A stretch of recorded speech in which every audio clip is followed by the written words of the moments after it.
Hello, everybody. Welcome to another episode of Aging in Strong. Think we have a really good show tonight. It's me solo. We don't have a special guest as we had the last episode, but I plan on uh, trying to get other special guests. In fact, I have one in the oven right now. Uh, I'm not going to mention a name, but the individual that I'm going to have on is a very reputable, renowned heart surgeon. Maybe some of you know I might be talking about, but I'm not going to mention any names. But he's a very renowned heart surgeon, uh, and he wrote a book. He has a book out, and he's in the midst of writing another book. And he said he would get back with me in another month or two once he's about finished with his second book, I believe it is. Don't quote me on that. But so when he comes on, we're going to talk about the cardiovascular, right? All these diseases and things, how we can prevent them. Also, cholesterol, how it plays a role in the body, and all that kind of stuff. And he's going to articulate that. That's his specialty. He's a doctor and a heart surgeon, so we'll talk to him. Tonight, the title is Muscle is Medicine. And muscle is medicine. Muscle is medicine. And I'm going to play this video. And once I play this video, I'm going to kind of talk a little bit about this person, give you a general overview. And because a lot of what I'm going to talk about tonight um, uh, is going to come from a lot of her lectures or podcasts and information that I've researched and studied.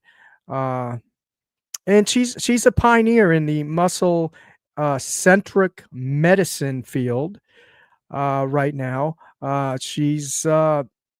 Well, let me just play this video and then we'll go on ahead and I'll give you that brief overview. But here she is.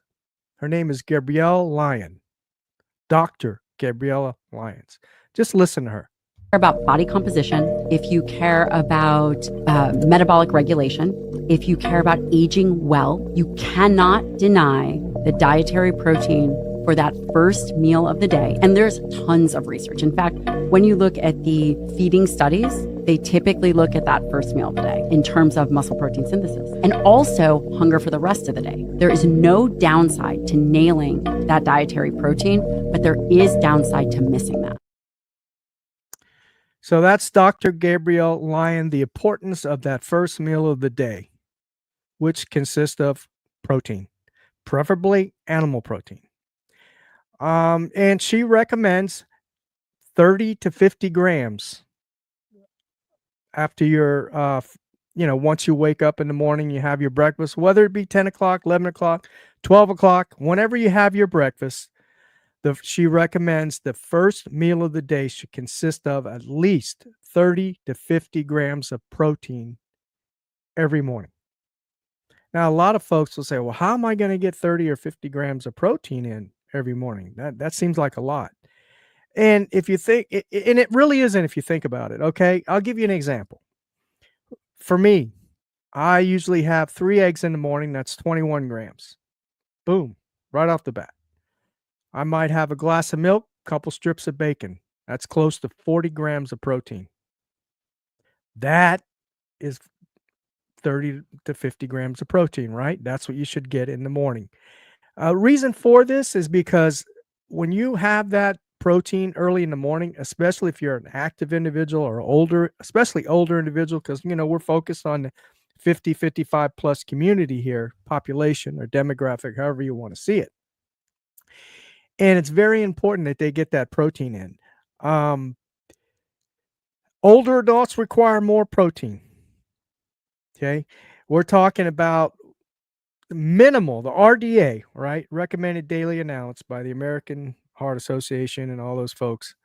I think it's the American Heart Association. Don't quote me on that. But anyway, it's the RDA recommendations and is 0.8 grams per kilogram of body fat, right? Or I think it's 0.8 kilograms of protein per 1 pound of body weight. That's what it is. So for instance, for me, that now this is the minimal. That's not optimal, right? Remember, older folks require more protein. Okay. Now, optimal is about 1 gram of protein per pound of body weight. 1 gram of protein per pound of body weight. And that may sound like a lot, right? Now, the way you should calculate that is if you're 200 pounds, let's say you're a little bit overweight, or maybe you're at a good ideal weight at 200 pounds. Maybe you're a tall individual, 6'3", 6'4". Then you need 200 grams of protein. But if you get a little under that, maybe 180, 170, that's good. 160, 150, that's good. Okay, that's good. Me, for instance, I try to get in at least 120 to 150 grams. That's not optimal, but it's better than what I used to take in as far as protein goes. And I didn't really understand the importance of the protein. And it's not so much the protein, but we'll get to that. Let me just give you a little overview of Gabriella Lyon, Dr. Gabriella Lyon. Okay, she's a board certified physician and founder of muscle centric medicine movement. She's also a New York Times best-selling author of the book Forever Strong. It's a new science. It's based strategy for aging well. It's a base strategy for aging well. Dr. Lyon focuses on the importance of skeletal muscle, which we will getting into today, for overall health, longevity, disease prevention. Her work emphasizes evidence-based nutrition, strategic exercises, and lifestyle modifications to optimize muscle health and combat age-related issues like obesity, heart disease, and cognitive decline. Muscle-centric medicine. This approach highlights the significance of skeletal muscle as a key factor in health and longevity. Evidence-based nutrition. Dr. Lyon advocates for optimal protein intake, emphasizing the need for adequate protein, especially as we age. And she also stresses the importance of resistance training for building and maintaining muscle, getting stronger. Maintaining muscle mass, which is crucial for metabolic health and overall well-being. So basically, that's what we're going to be talking about. But I'm going to be specifically talking about muscle. Muscle is medicine. Now, you heard the word obesity, right? You know, a lot of folks here in the USA are overweight or obese. It's 40%. 40%. Now take note, 40% of young people, children, teenagers, and the like, 40% are obese. 40%. 75% of adults are obese. 75. Overweight or obese. Let me put add that into that category of obese, right?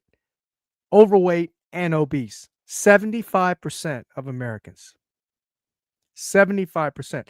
And then we wonder why we have all these chronic diseases and things of that nature.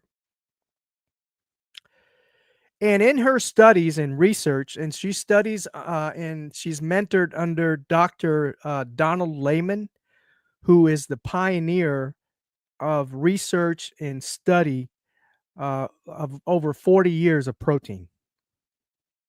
So he studied the protein, amino acids, and for 40 years, and that is her mentor. She actually studied under her. She was also a geriatric physician, which means she worked with people 65 and over. So she has a lot of experience with folks that are 65 and over.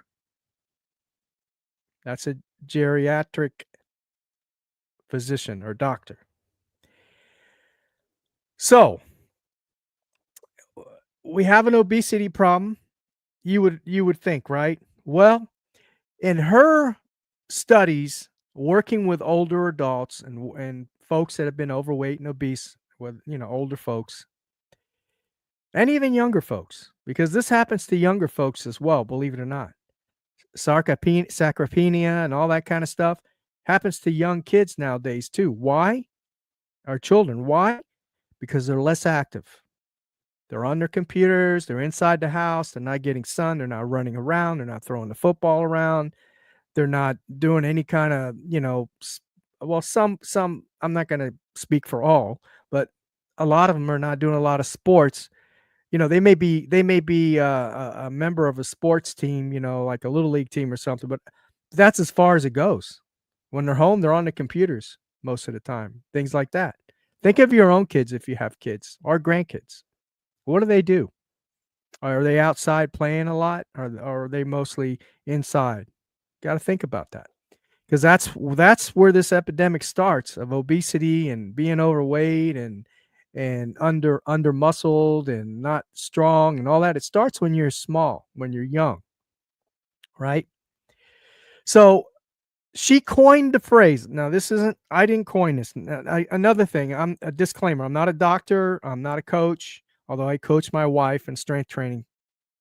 But I'm not a coach, not certified coach, not a doctor. I'm not a nutrition dietitian or anything like that. So that's disclaimer. All the research and studies that I have collected have all been on my own, self-paced study of my own research and experiences with uh, powerlifting and the new, the diet that I've changed in my life, right? The way that I eat and everything. Those experiences is what I'm sharing with you. And she coined the phrase that we don't have an overweight or obesity epidemic in America. We are under muscled. We are under muscled. Now, I know when you think of muscle, you think of the bodybuilders, right? Those guys, you see on Instagram or whatever. And back in the day, we thought when we talked about muscle, we're talking about, yeah, I'm big and strong. You got these big old, 20-inch biceps and 52-inch chest and all that kind of stuff. No, that's not what I'm talking about. Okay. Especially as older adults, 50 plus, 55 plus, mostly 55 plus. You could probably gain a little more muscle, kind of like a 30 or 40-year-old in your 50s. But once you get past 50, it's hard to gain muscle. You will gain it, but you're not going to gain it as quickly and as much as if you started when you were a teenager or in your 20s or 30s or even 40s. Okay. But that's the phrase that she coined is we don't have an overweight problem. We have an under muscle problem. And that's the studies and research that she's done. And that was the conclusion she came up with, by studying this, by researching, by actual participants, involved in these studies and things like that. These are not just, half-ass studies. These are actual studies where these folks have consistently, gone through eating the protein, the carbs, all their micronutrients and everything they need. And then she's studied and researched the outcomes of these folks. Okay. I don't know the proper medical terms for that, so I'm sorry, but I'm doing my best. So that's the key, ladies and gentlemen. The key to longevity is the muscle is the organ of longevity. Okay. I know folks don't think of it that way, but our muscle, we think of the heart, we think of tendons and ligaments and bone and the lungs and all that, those organs and things like that. We never think of muscle as an organ, but it's an organ. In fact, muscle muscle in the human body is 40% of the human body is muscle. 40%. 40% of the muscle in the human body. 40%.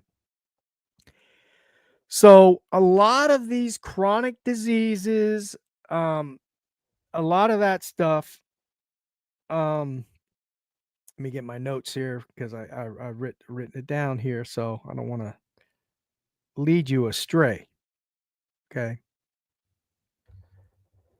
So yeah, the muscle is an organ, and it's funny because a lot of people these days, they don't expect to be healthy anymore. They don't as they age. They just think a lot of these diseases, Alzheimer's, cancers, type 2 diabetes, and all that, your metabolic health and all that kind of stuff. Whatever diseases you might have, they're all caused because you're just aging, you're getting old, or, hereditary or whatever. No, no, no. A lot of these are not. It's because we don't have the muscle. Muscle adds as a protection, right? To It's an anchor to your bones. Muscle is an anchor to your bones, right? Of course, your tendons and ligaments play a part, but the muscle's like an anchor to your bones, right? Not only that, but when you don't exercise, strength train, or you're not active, then you become insulin resistant, right? You become insulin resistance. Guess where that insulin resistance stems from? The muscle, right? The glucose and all that is not functioning. It's not regulated properly because number one, you're probably not eating a lot of protein. In fact, in fact, in fact, um, most Americans eat way too much carbohydrates. The average is 300 grams of carbs a day. Well, think about that. You're eating breads, pastas, right? Potatoes, all those starchy, excuse me, carbs. What does it turn to? Sugar. Turns to sugar. Where does it turn to sugar at? The glucose, the sugar in your muscles. So if you're feeding your muscles 300 grams of carbohydrates and you're not strength training, you're not active, you're sedentary, you're overweight, obese, what do you think's going to happen? You're going to get type 2 diabetes.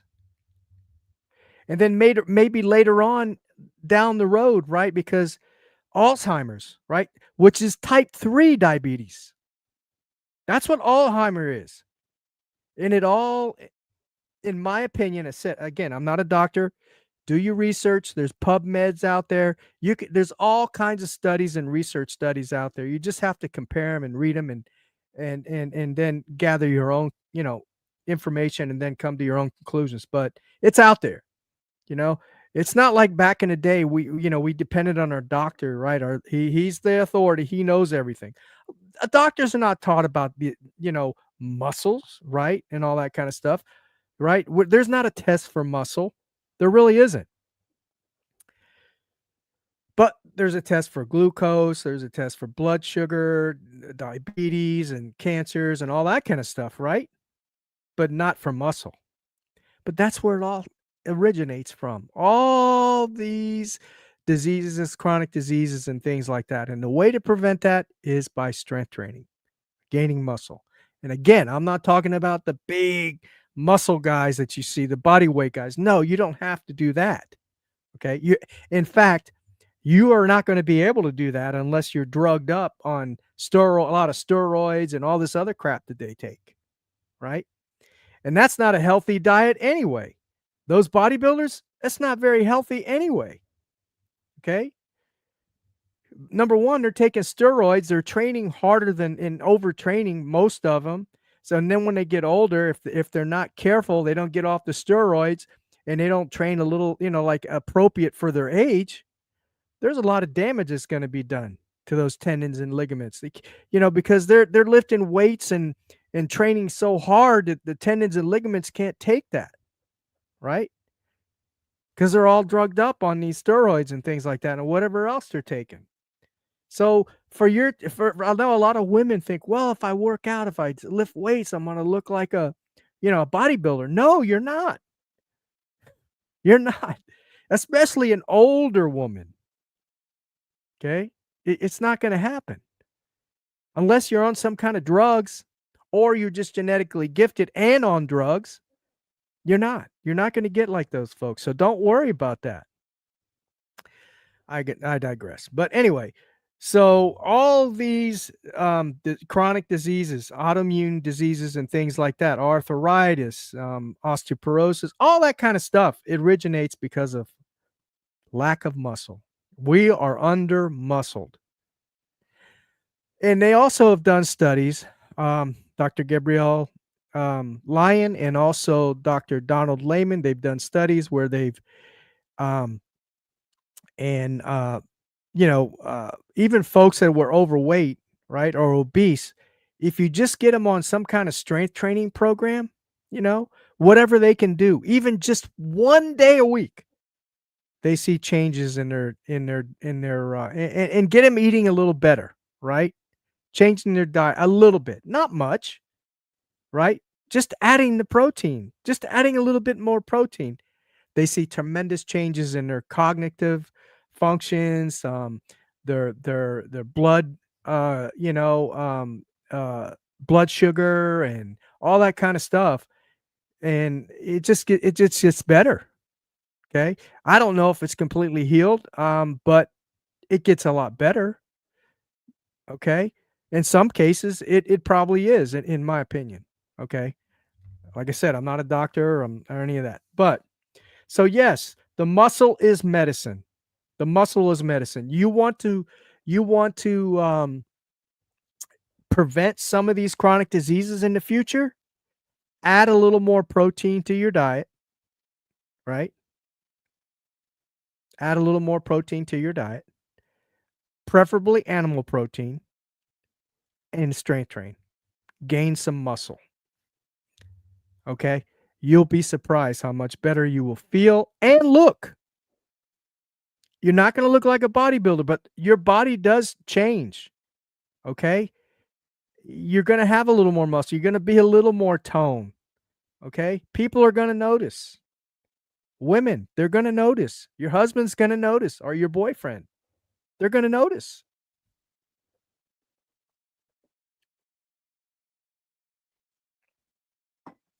But yeah, I was very shocked. I was shocked to hear that 75% of Americans, adult Americans, are either overweight or obese. That's shocking. And the one thing that I'm going to what's crazy is the RDA, right? The recommended food, right? Guide and all that kind of stuff. It hasn't changed since 1968. Especially for protein, since 1968. And then when it did change, so we're still following a 1968 protocol as far as recommendations of food guide and all that pyramid of what to eat and all that kind of stuff.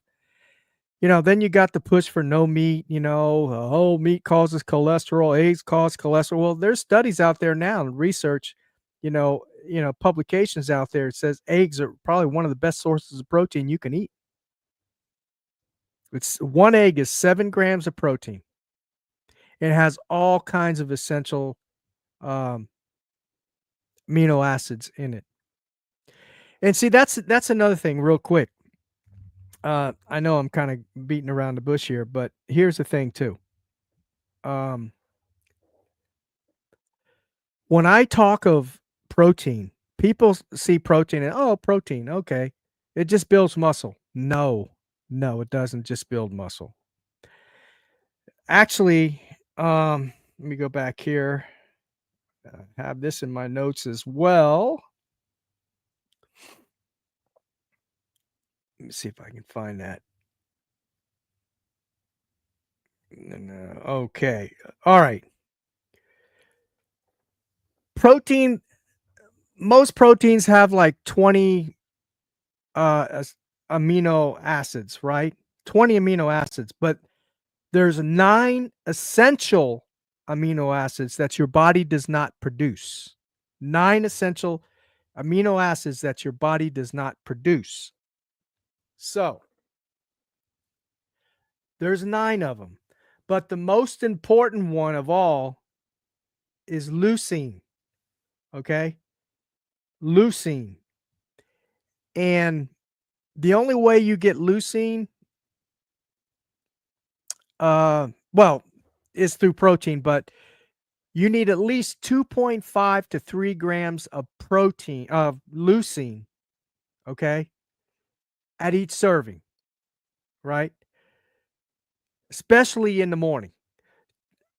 Now, what leucine does is it's critical for protein synthesis. Remember, I've talked about protein synthesis, right?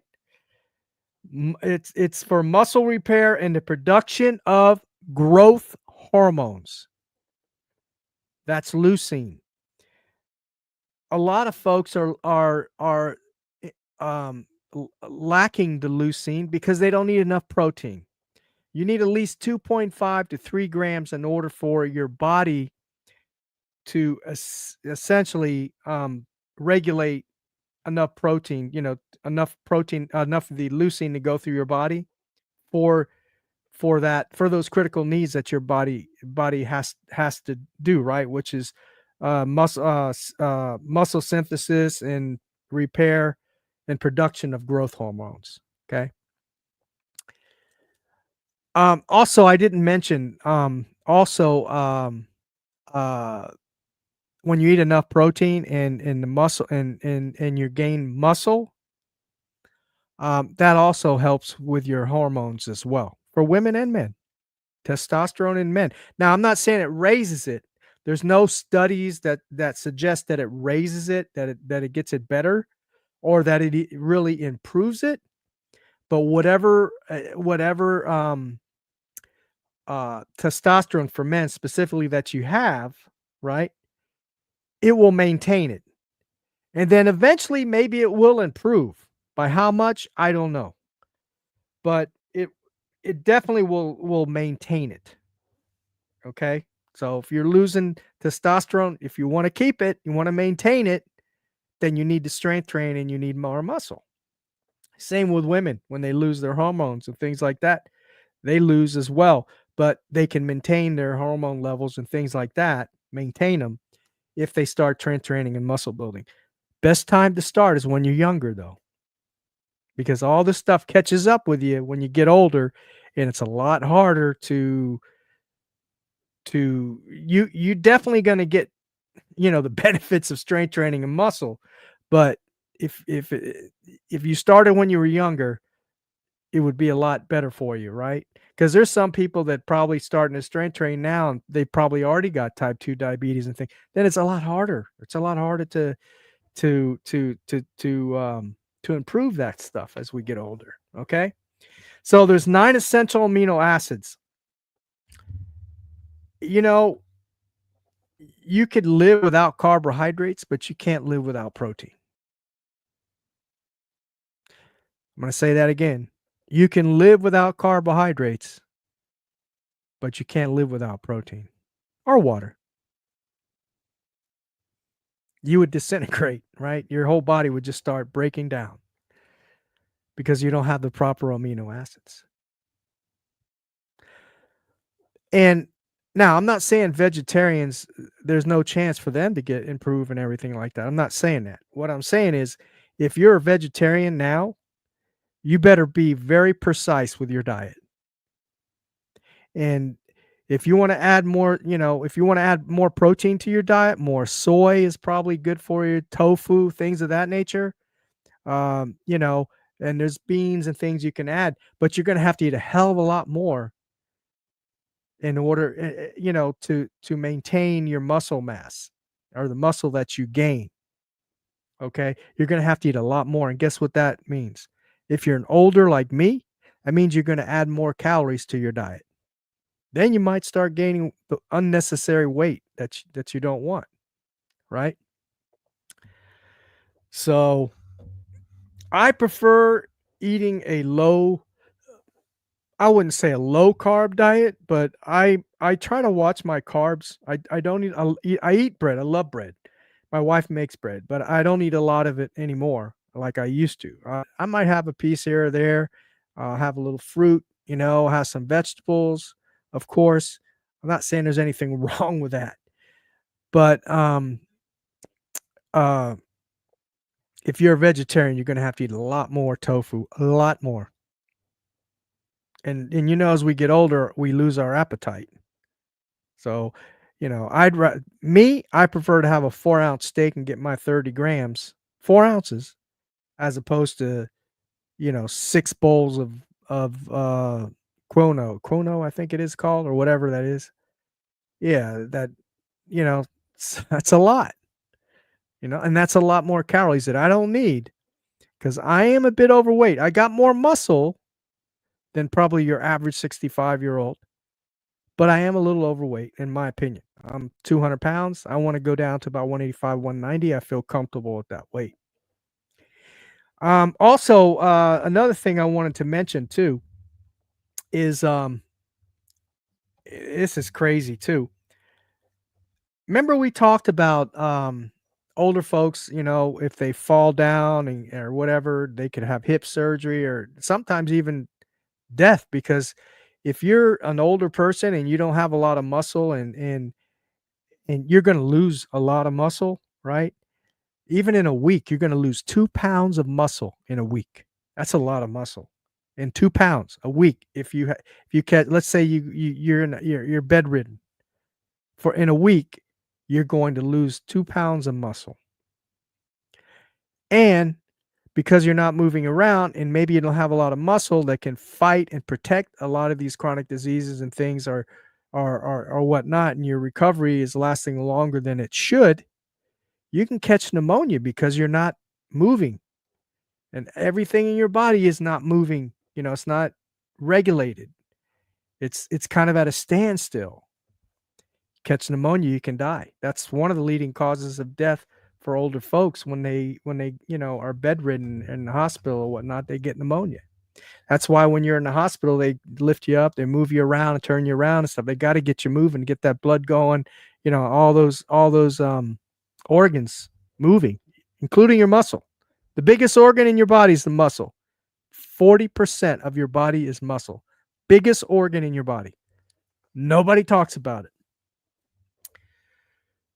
Let's see. There's a few other things I want to talk about. So now we know muscle is medicine, and it really is.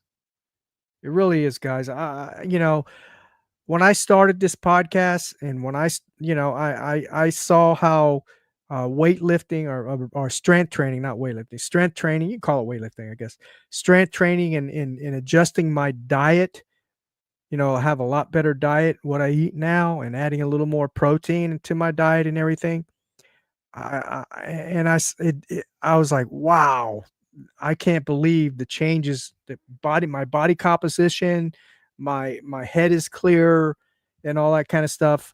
I only take one medication, and that's a thyroid medication. And I may be able to do away with that, but I haven't. I haven't really talked to my doctor about that. I am. Next time I get my blood work done, I'm going to ask her, how are my levels? Is it okay for me to come off that medicine? Because I don't like taking aspirin, let alone, a thyroid medication. But that's the only medication I take. Nothing else. That's it. One pill a day. That is it. Um, let's see. Knock on wood, right?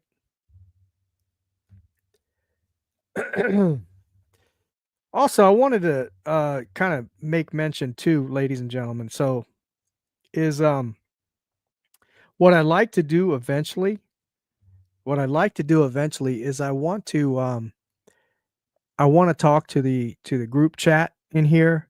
Once we get a lot of folks in here and stuff and all that. And if you want to ask questions, maybe on my experiences, maybe in my diet or the way that bodybuild. I was going to say bodybuild, the way that I strength train or whatnot. I would love to do that. And like I said before, if I can't answer your questions, I will get the folks, or at least I will try to find the folks that will or can answer that question. Um,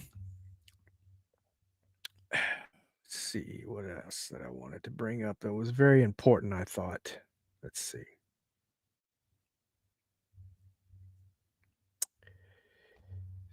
Let's see if I can find it.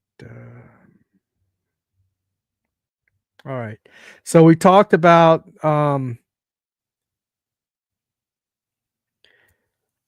muscle is medicine. We've talked about metabolic health, cancer, Alzheimer's, type 2, type 3 diabetes.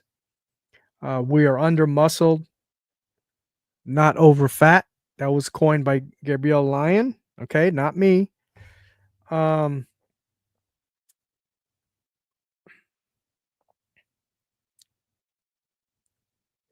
yeah, and a lot of times too, what they've discovered in this research and things, in these public some of these published studies is that I've read is that the reason why some folks are overweight too as well or obese is lack of nutrients. They're not eating the right things. They're eating a bunch of junk food and stuff, you know? And did you know that 75% of the food in the USA, get this, 75% of the food in the USA is processed. Processed food. And when I think the last time they haven't changed the RDA. Let me track back on that, please. I made a mistake, I think. Um, they haven't changed the guidelines for protein since 1968, but the food guide pyramid has changed. Right, it's gone more toward more higher in carbohydrates and less meat, right, and less dairy. And what has happened in the last 40, 50 years? We have gotten sicker.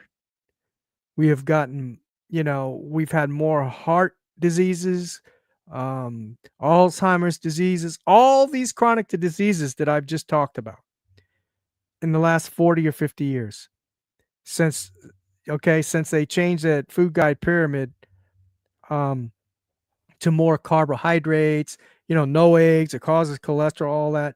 It's supposed to make us healthier, but actually, we've gotten sicker. We've gotten sicker, ladies and gentlemen, and that's not good. So 75% processed. That's crazy. That's crazy. I'm talking about your box cereals, anything in a box, that's all processed. Now, your meat, your dairy, your eggs, your fresh fruits, your fresh vegetables, that's not processed. Okay? That's not processed. All right? So, if you go to a grocery store, what's in the aisles? What's facing in front of you? Mostly processed food. All these box cereals and box this and box that and all that kind of crap, you know? And I was watching a podcast and it was called the Mind Pump podcast. And they did have Dr. Gabriel, they had her on there as a guest. But one of the hosts on there mentioned something and it stuck with me. And he's completely right. Being an unhealthy,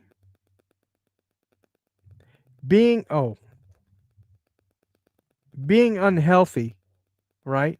If you're unhealthy, you're a better consumer. Being unhealthy, you are a better consumer. Why do I say that? If you keep eating processed foods and all that kind of crap, and proof is in the pudding, we are sicker than we were 40, 50 years ago. Even though we got all this modern medicine, all this kind of stuff. Why? Why? Because we're sicker. And if you're sicker, guess who you normally would go see? A doctor. Big pharma.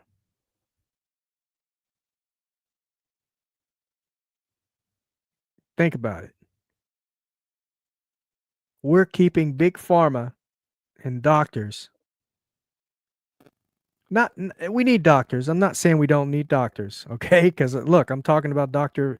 Lyon. I'm going to have a doctor on here talking about the renowned heart physician, right? Doctor. But we're keeping a lot of doctors in business. What I mean by keeping them in business is making more and more and more money. Because honestly, if some of these doctors, if they do want to, you know, be on the up and up, and they're not getting paid by big pharma, kickbacks and things like that, they would probably lose their license.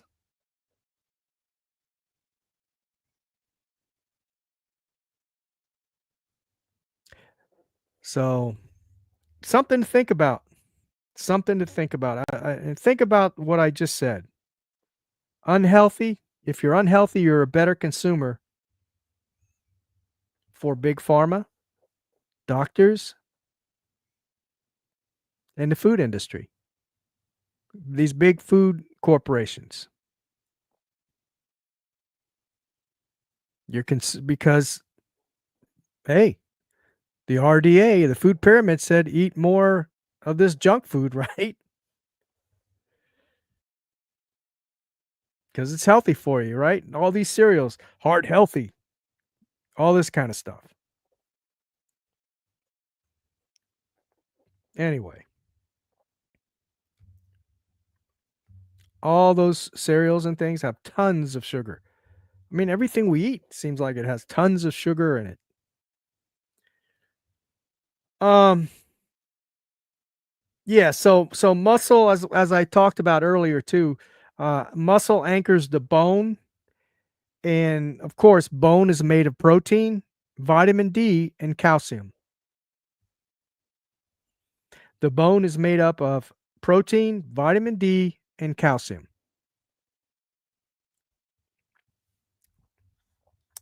I think what I'm gonna do too is I'm gonna invite some guests on that are in the uh well, let me just put it this way.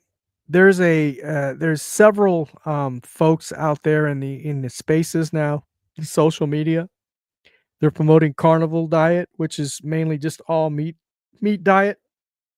Now, I'm not saying that's the best diet in the world. I'm not saying that.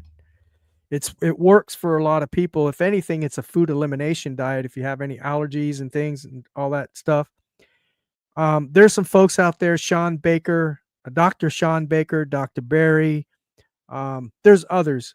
I'm going to see if I can invite them on and just kind of talk a bit, about that industry, about the meat industry, and about what the meat, being a carnival, what the carnival diet has done for them and for some of their patients, some of the folks that they put, this carnival diet on. I know a lot of people think it's a fad and everything, and it might very well be. Um, Now I'm not a carnivore. I do eat more meat now, but I still eat some. Like I said, I still eat some vegetables, some fruits, and stuff. But the way that I look at it now is how you're growing up as a kid and everything. Your mom says, make sure you eat all your vegetables, make sure you eat all your fruits and vegetables and stuff like that. And they forced vegetables down my throat when I was a kid. I couldn't stand vegetables, and here I am. I'm still living.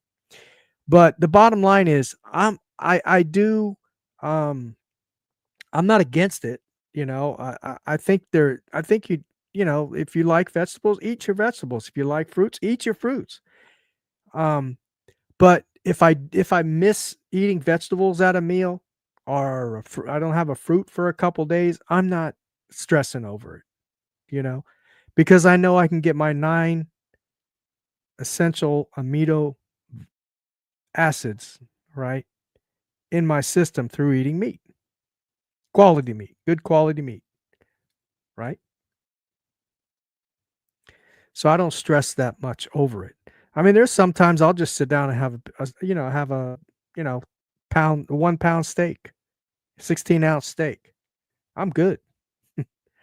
Because I'll tell you one thing, when you eat more meat, okay, and I'm not discounting chicken or fish. Fish is good for you too, so is chicken, and eggs, right? I'm not or pork. I'm not discounting all that stuff. But when you eat that stuff, you tend not to be as hungry, okay? It helps with your it helps with satiety, right? Basically. You don't get hungry, all right? And therefore, you know, if you're not hungry, you're not eating the junk food, right? I've cut back on junk food big time. I used to be a big potato chip guy. I used to be a big ice cream guy. I used to love chocolate chip cookies. I loved oatmeal cookies. Um, I didn't eat a lot of candy, but there's some favorites that I like sugar daddies. I loved caramels. I loved red hots. I loved. Don't eat any of the candy much anymore. Now I'm not saying I haven't in the last month or 2, I have. I've had a sugar daddy here and there. I've had some ice cream here and there, and I have chips every once in a while. I don't eat a whole bag like I used to, or even a half a bag. I'll get a small little bowl, and I'll put some chips in there, eat it, and I'm done. That's my snack, right? I don't do that all the time though, not every day. I try to make it a practice. At least I inform my wife, hey, when we go grocery shopping, don't get any chips, don't get any of that because out of sight, out of mind. Have some good healthy food in there, some bananas, apples, oranges, watermelon, cantaloupe, or whatever. Um, you know, some good veggies, green beans, broccoli, spinach. I love spinach.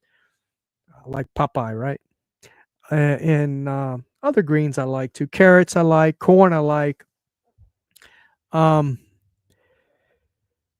but it's something to think about. This carnivore diet, even if you're just doing it for an elimination diet or something you want to try for 30 days or 2 weeks or whatever, see what happens.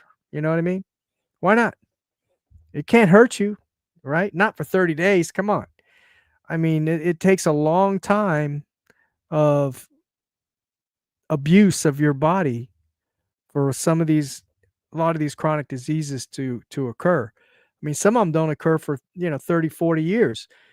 We're hearing now. There's some research and studies out that I've heard that Alzheimer's starts when you're young, when you're in your 20s and 30s and younger, because of diet, the way we eat, the way they're sanitary now. We don't exercise, any of that stuff. We don't use our we don't read anymore. How many kids read a book now? Thank God my grandson, he reads a book. He loves books. He reads. Okay, entertaining, but I mean, nothing in depth, but he still reads. He uses his mind to read now I'm not saying he's not on the computer and the iPad and all that stuff. I'd like to see him get off that, all my grandkids, but unfortunately, the world we live in, and there's, I'm hoping that my kids, my grown adults, will monitor that kind of stuff, and they see the importance of exercise and getting sunshine and going out and just playing and being kids. Okay, I'm kind of going off the topic here. I'm supposed to be focused on the older population, but it all plays a role, right? It starts young and then, we get older, aging and strong, right? We age and we get strong and we eat right and it all starts as we're kids. I wish I would have started eating better when I was a terrible eater when I was young. Um, but here's the key too. Kids can get away with a lot more.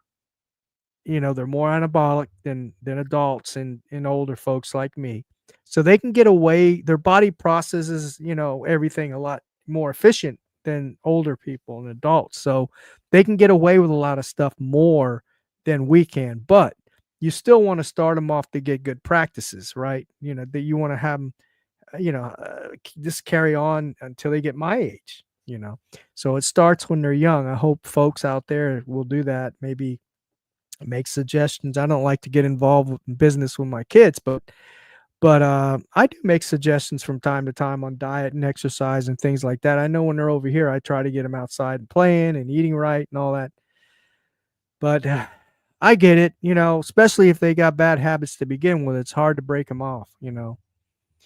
But anyway, I hope you enjoyed the show tonight. I hope that maybe you do a little research.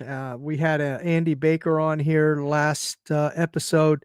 It got a good response from folks, got some replies in the comments, had a bunch of views. A lot of people enjoyed it. And I'm hoping you'll enjoy this one tonight. I'm gonna try to bring some more folks on. Well, in the next couple months, we're gonna have the heart surgeon on that I mentioned and everything. I'm working on other interviews and stuff, and some interviews it won't just be about muscle or getting strong, but it'd be about activities like boxing and stuff, how it does help as far as cardio goes for the older adults in cognitive, um, their functioning and all that kind of stuff, coordination and balance. Um, that's something that I will be doing as well. Self defense.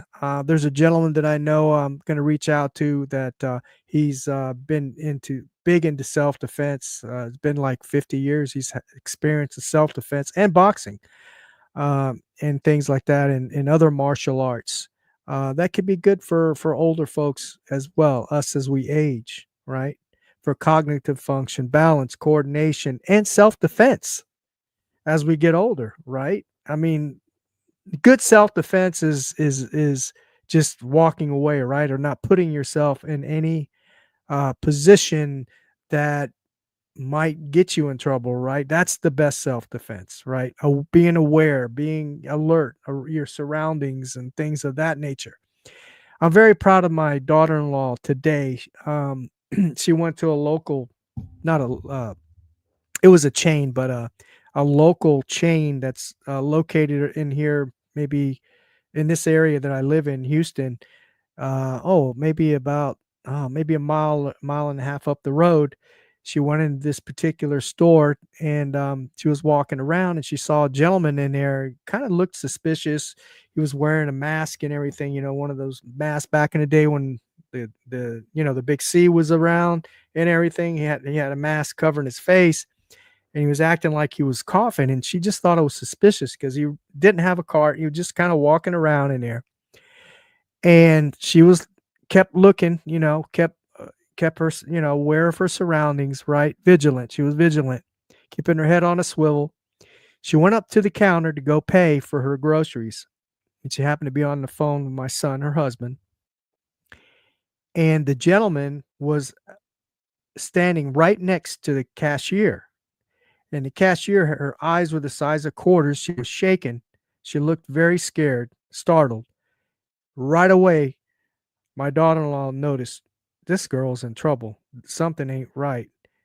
And he had a gun pointing at her, right? I don't know what position he had it in, but he had a gun pointing it at her, and he was demanding money, robbing her, right? And the woman had the cash in the hand and everything, was getting ready to hand it to her. My daughter-in-law, though, kind of hung up on my son, immediately called 911, kind of walked away from back from the counter, not walked away, but back from the counter. Didn't want to look too suspicious. Back from the counter, she had those earplugs in, and she was calling 911. And some reason or another, he kind of looked around and then took off running. Didn't even take the money, just left the girl standing there or sitting at the register with the money. But thank God that she was aware of her surroundings, right, and vigilant. And the cops came and everything, and nobody got hurt, thank God. But anyway, that's self-defense, right? You wanna make sure you don't just be looking down at your phone, especially nowadays, and just, walking around, lollygagging around, la, la, la, la, la. You wanna look around you, all right? You wanna look around, look at people, look what they're doing, just be aware of your surroundings. That's the best self-defense. But anyway, so those are some of the things that I like to do, and like I said, I hope you enjoyed this show tonight. And remember, folks, get strong.